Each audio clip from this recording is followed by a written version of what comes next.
무보험 교통사고 형사처벌, 사고 이후 선택에 따라서 결과는 완전히 달라집니다. 책임보험, 그리고 연령특약 위반, 운전자 범위 한정 특약 위반 다 여기에 해당됩니다.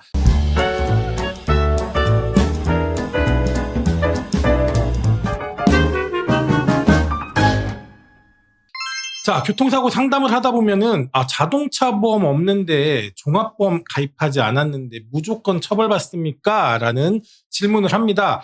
자, 실제로 무보험 교통사고 형사처벌은 일반 사고보다는 훨씬 빠르게 형사 절차로 넘어가는 경우가 많습니다. 특히나 대응 시기를 놓치면 이거 벌금형을 넘어서 실형까지 이어지는 경우도 종종 보게 되는데요.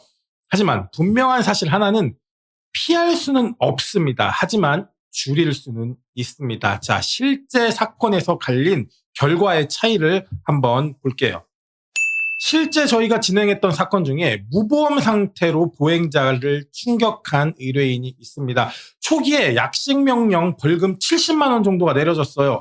그래서 저 벌금 내고 끝나면 되는 거구나 라고 의뢰인은 여기서 끝난 줄 알았습니다. 하지만 정식 재판 단계에서 사고 당시 상황, 그리고 피해자의 피해를 회복하기 위한 의뢰인의 노력, 그리고 피해자의 소통과의 기록을 다 정리해서 저희는 다시 접근했고 형사합의까지 성립되면서 이 사건 결과를 완전히 뒤집었습니다.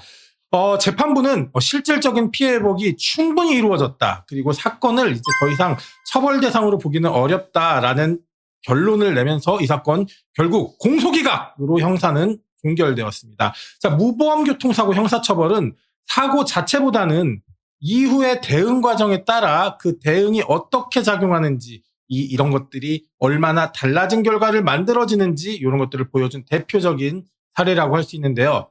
자, 근데 형사 합의 금액보다 좀 더 중요한 게 있습니다. 바로 합의서 문구, 그리고 정말 중요한 처벌 불원의 의사표현 방식, 그리고 작성 시점, 제출 경로까지 이 모든 게 형사 절차에 맞게 설계되지 않는다면 법원에서 우리는 합의를 했음에도 불구하고 실제로 제대로 반영되지 않는 경우도 적지 않습니다. 실제로 합의를 했는데 반영이 안 됐어요 라는 이러한 상담의 상당수는 절차, 형사 절차에 문제가 있습니다. 그럼 굉장히 중요한 부분인데요. 저 무보험인데 자동차 보험은 책임보험 한도에만 나가고 나머지는 다 구상을 청구한다고 하는데 제 경우에 운전자 보험으로 할 수 있는 일이 있나요? 라고 물으시는데요. 대부분의 분들이 자동차 보험이 면책이면 운전자 보험도 당연히 면책이다 라고 생각하시는데요. 절대 그렇지 않습니다. 무보험 사고라도 운전자 보험의 비용담보 특약은 형사 절차에서 굉장히 중요한 역할을 해냅니다. 변호사 선임비를 통해서 초기 대응의 폭을 훨씬 더 넓힐 수 있고요. 의뢰인은 본인의 경제적, 재정적 부담 없이 최상의 방어 전략을 세울 수 있습니다. 특히나 이륜차 사고나 특약 제외 여부는 반드시 전문가의 보험약관 검토 해석이 선행되어야 한다고 말씀드리겠습니다.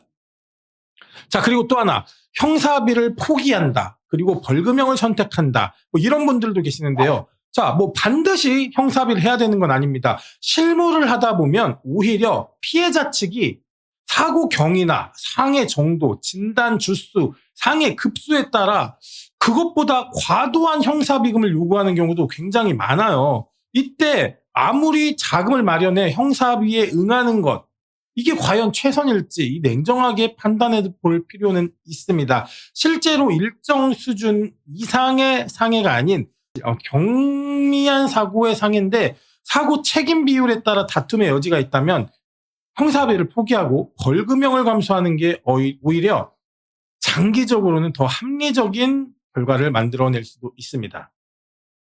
그러니까 결론적으로 형사와 민사의 책임의 범위를 조정하는 시간, 조정하는 역할이 필요한데요. 사고의 모든 내용이 책임에 전적으로 가해자에게 귀속된다라고 판단하실 필요는 없습니다.